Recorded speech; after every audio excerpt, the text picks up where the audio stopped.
हाय सांग माने चलतु आज देखा आम घरे गोटे नुआ रेसिपी होची। रेसिपीटी कौन आपण मान सहित बर्तमान शेयर करी।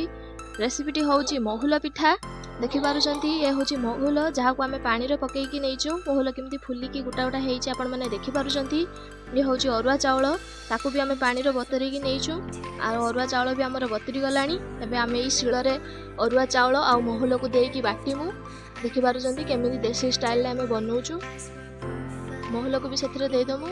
अरुआ चाउल महुल एका सांगरे बाटिमु। देखिपुंट शिलर केमी बटा चली।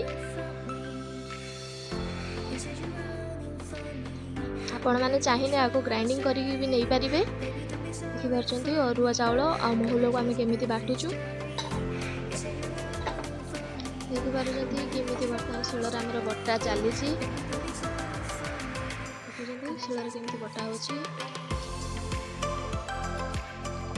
देखिपुंट आमर बटा बर्तमान सरीगला। गोटे जगह को नहीं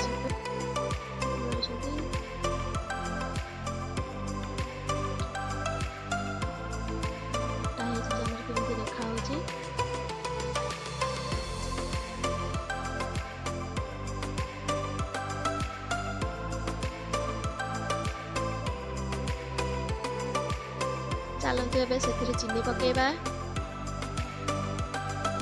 आपण जति मीठा खाइबे से हिसाब रे देबे कहीं महुल भी मीठा लगे।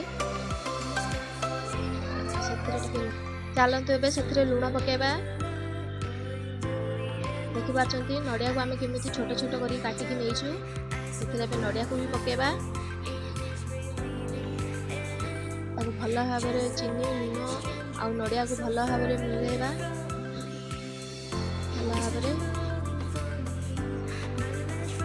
देखिपुंट केमी मिसा जाउची।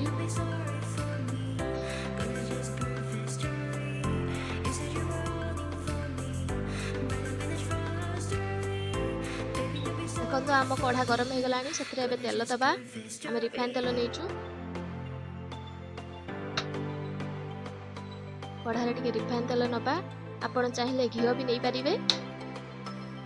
तेल को टिके गरम होगा को छाड़ीदबा। देखिपुंट बर्तमान आम तेल गरम हो गला। आम गुड़े रखी पिठू को से दबा। केमी बनाऊँ आम आपण मैंने निश्चित घरे बनईकी खातु। खाया बहुत टेस्टी। देखिपुंट आम पिठू केमी बर्तमान कढ़ारे आम देचु। चलते टे घोड़ेदबा। चूल्ही में निआ जाल कम करदबा। हल्का हल्का निआ जाल दबा ना पिठा तलू उड़ी जीव। चलतु ए देखा आम पिठाटी केमी होती।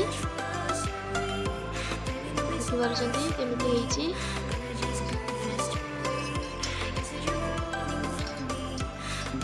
पिठाटी ହେଇନି से आउ टिके हम आउ थे ढाकुणी देदबा। चलतु ए पिठाटी को नौटे दबा।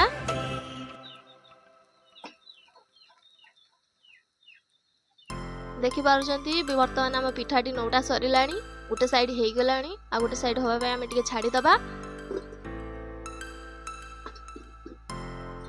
आटे घोड़ेदबा। हल्का हल्का निआ जल देवे। देखिपुंट आम चूल्ही केमी बनाऊँ। चलतु देखा बर्तमान आम पिठा है कि नहीं।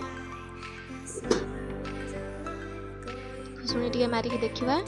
खुशुणी लगुना तमें आम पिठा बर्तमान हो गला। चलो उल्लेवा प्लेट को। देखिपुंट आमर महुल पिठा बर्तमान रेडी हो गला। आम चलू खायापी। आपण मैंने आम चैनल को सब्सक्राइब करूँ, लाइक करूँ आ वीडियो टी को शेष पर्यंत देखंतु।